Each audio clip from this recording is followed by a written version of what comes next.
কেমন আছো তোমরা সবাই? আজ আমি কোথায় যাচ্ছি জানো? তোমরাই বা কি করে জানবে? আমি না বললে?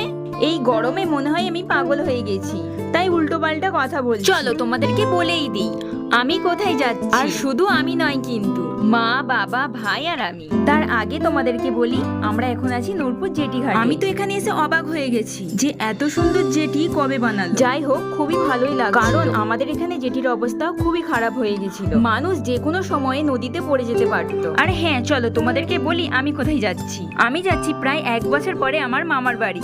আমার তো খুবই ভালো লাগছিল। মামার বাড়ি যেতে তো সবারই ভালো লাগে, কিন্তু আমার মামার বাড়িটা একটু বেশিই দূরে, আর আমার বাবার কাজ তেমন ছুটিই থাকে না। আর সবাই মিলে মামার বাড়ি যাওয়ার মজাটাই আলাদা। এই কারণেই আমার মামার বাড়ি যাওয়া হয়ে ওঠেনি। আর তোমরা হয়তো ভাবতে পারো আমরা এখন মামার বাড়ি যাচ্ছি কেন? যাচ্ছি কারণ, আচ্ছা তোমরা কি কারণটা জানতে চাও? তাহলে তোমাদের পার্ট 2 দেখতে হবে। টাটা সবাইকে।